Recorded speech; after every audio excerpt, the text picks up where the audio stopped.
Hai semua, ketemu lagi sama aku Luna. Selamat datang di channel Ngomongin Uang. Di video kali ini aku mau cerita tentang kebijakan ekonomi yang mungkin bakalan kedengeran aneh buat orang awam. Kamu tahu nggak, ada negara yang dengan sengaja melemahkan nilai mata uangnya? Loh, kok aneh ya? Bukannya makin kuat mata uang artinya makin bagus. Kita kan jadi bisa beli barang-barang impor dengan harga yang lebih murah. Mulai dari bahan bakar minyak, bahan baku industri, termasuk barang-barang bermerek dari luar negeri. Semuanya tuh jadi lebih murah. Nah anehnya, ternyata ada nih negara yang dengan sengaja melemahkan mata uangnya buat dapetin keuntungan ekonomi. Gimana ceritanya melemahkan nilai tukar malah bisa ngasih keuntungan ekonomi? Kebijakan melemahkan mata uang ini disebut devaluasi. Sederhananya, devaluasi itu adalah kebijakan yang diambil sama bank sentral atau otoritas moneter di sebuah negara buat bikin nilai tukar mata uangnya itu melemah terhadap mata uang lain. Supaya lebih jelas, aku kasih pemisalan ya tentang melemah dan menguatnya mata uang. Katakanlah nilai tukar rupiah terhadap USD hari ini adalah 14.500. Nah, kalau nilai tukarnya jadi 13.000, itu artinya rupiah menguat terhadap USD. Sementara kalau nilai tukarnya jadi 16.000, itu artinya rupiah melemah terhadap USD. Dari sini sepintas tuh bisa kelihatan nih, kalau mata uang yang lemah, berarti barang-barang di luar negeri yang dibeli pakai dolar itu jadi lebih mahal. Utang negara atau perusahaan dalam bentuk mata uang asing juga makin membengkak. Bukannya itu malah bikin rugi ya? Ternyata belum tentu loh. Kebijakan melemahkan nilai mata uang pernah dilakuin Jepang, Cina, dan Inggris justru buat memperbaiki perekonomian mereka. Bahkan negara kita juga pernah loh ngelakuin kebijakan devaluasi ini.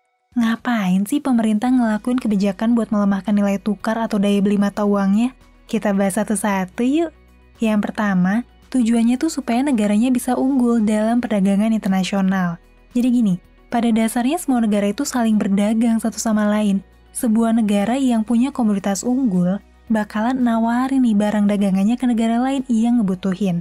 Nah, kegiatan jual barang komoditas dalam negeri ke luar negeri disebut ekspor, dan para pelakunya disebut eksportir. Sebaliknya, kegiatan membeli barang luar negeri buat dikonsumsi di dalam negeri disebut impor, dan para pemasok barangnya disebut dengan importir. Secara umum, sebuah negara tentunya pengen unggul dong dalam perdagangan internasional, di mana peningkatan ekspor jadi sebuah tanda nih kalau negara tersebut bisa nyediain barang-barang unggulan yang dibutuhin di seluruh dunia. Sementara kegiatan impor nandain kalau negaranya masih butuh dan bergantung sama ketersediaan barang atau komoditas dari negara lain. Nah, ketika sebuah bank sentral mutusin buat nurunin nilai mata uangnya, salah satu tujuannya adalah buat mendorong ekspor dan membatasi impor. Dengan melemahkan mata uang negara tersebut, otomatis barang atau komoditas ekspor yang diproduksi itu jadi jauh lebih murah dari sudut pandang negara lain. Dengan harga yang murah, negara-negara lain jadi berlomba buat beli barang dagangan negara tersebut. Artinya apa? Produksi dalam negeri bisa terserap habis sama negara-negara lain. Ekspor di dalam negeri bisa meraup untung besar, dan negara juga jadi diuntungin karena bisa unggul dalam persaingan dagang internasional. Contoh yang paling kerasa sama kita adalah gimana Cina sangat membatasi nilai tukar mata uangnya supaya bisa stabil bahkan dilemahkan. Alasannya ya supaya barang-barang komoditas Cina bisa membanjiri pasar perdagangan internasional dengan harga yang murah banget. Hasilnya apa? Para produsen dan perusahaan berbasis ekspor di Cina untung besar karena nguasain perdagangan internasional. Dan ujung-ujungnya ekonomi negaranya melesat naik sampai bisa nyaingin ekonomi Amerika Serikat. Nah, dari kebijakan devaluasi ini kita bisa lebih paham kalau ekonomi itu perlu dilihat dari dua sisi. Jadi nggak bisa nih cuma ngelihat dari sisi konsumennya doang. Kita juga harus bisa ngelihat gitu dari sisi produsen, di mana pelemahan mata uang bukan berarti negaranya tuh jadi lemah karena daya belinya berkurang buat beli barang-barang negara lain. Tapi juga bisa diartiin bahwa teknologi produksi negaranya udah sangat canggih dan efisien, jadi bisa ngelahirin produk-produk berkualitas baik, tapi dengan harga barang yang murah. Jadinya bisa punya daya tawar yang unggul kalau misalnya dibandingin sama barang-barang negara lain. Emang sebagai konsumen, ketika nilai tukar kita tuh menguat, kita bisa beli barang dari negara lain dengan lebih murah. Mobil, gadget, dan semua barang impor lain jadi lebih murah. Tapi sebagai produsen, kita bakalan kalah saing di pasar internasional. Karena kalau mata uang kita menguat, artinya negara-negara lain harus bayar lebih mahal kalau misalnya mau beli produk buatan negara kita. Kita lanjut poin kedua yuk. Devaluasi ini juga bisa dilakuin buat meringankan beban utang dalam mata uang negara asal. Dan jumlahnya udah disepakatin dari awal. Wah, maksudnya kayak gimana tuh? Supaya kamu bisa langsung kebayang, aku kasih contohnya aja ya.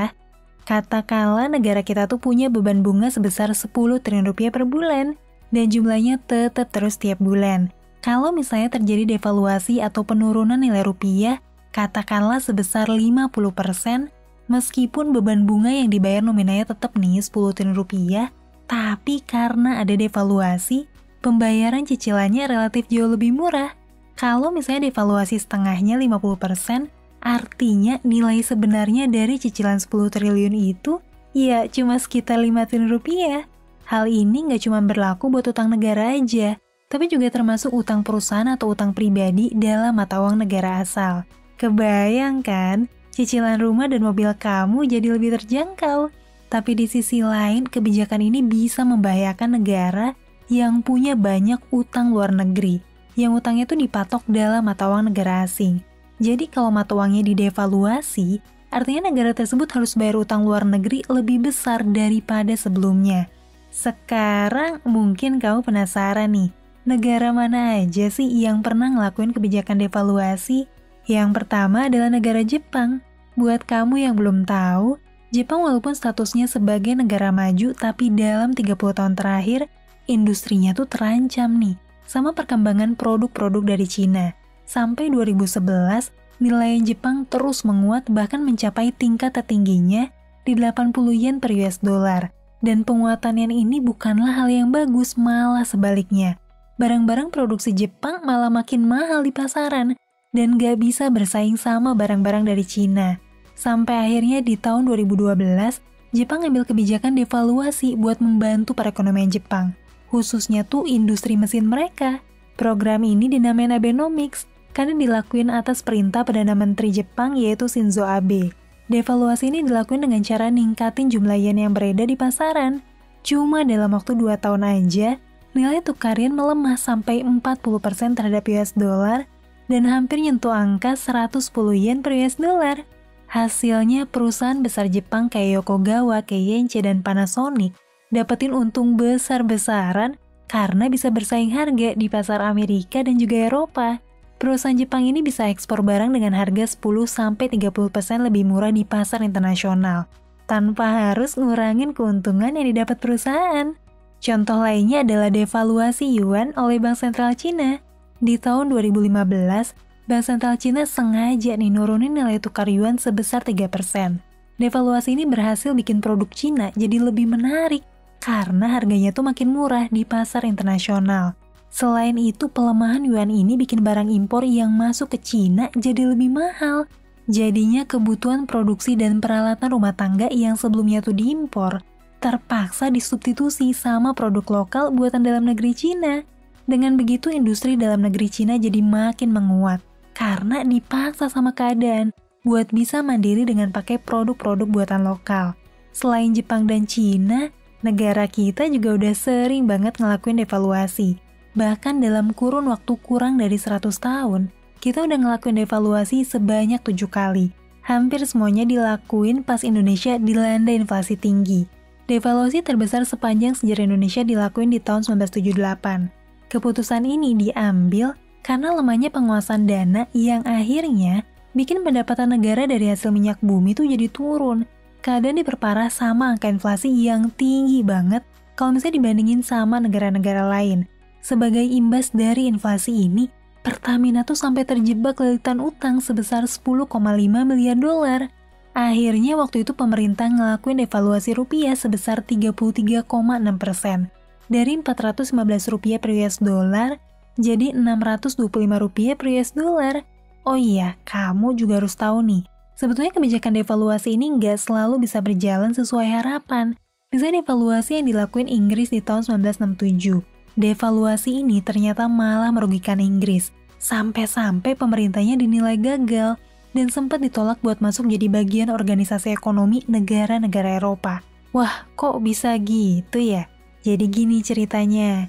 Inggris pernah ngelakuin devaluasi di bulan November 1967, di mana Bank Sentral Inggris ngumumin nilai tukar pounds diturunin atau dilemahkan sebesar 14,3%. Dari 2,8 US dollar jadi 2,4 US dollar per 1 pound.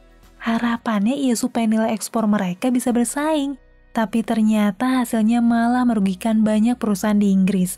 Karena ternyata kebanyakan perusahaan di Inggris tuh masih sangat bergantung nih sama bahan baku impor. Jadinya banyak perusahaan di Inggris yang justru malahan terbebani karena bahan baku industri impor yang mereka pakai harganya jadi lebih mahal daripada sebelumnya. Nah dari sini kita bisa sama-sama belajar kalau ternyata sebuah kebijakan ekonomi itu nggak selamanya bisa berhasil dan juga nguntungin. Jadi memang butuh pertimbangan dan perhitungan yang sangat cermat buat ngambil keputusan ngelakuin devaluasi ini. Oke deh, semoga video tentang devaluasi ini bisa nambah wawasan kamu dan juga membuka perspektif baru tentang dunia ekonomi khususnya perdagangan internasional. Sampai ketemu lagi di video selanjutnya, tetap di channel Ngomongin Uang. Karena ngomongin uang, gak ada habisnya.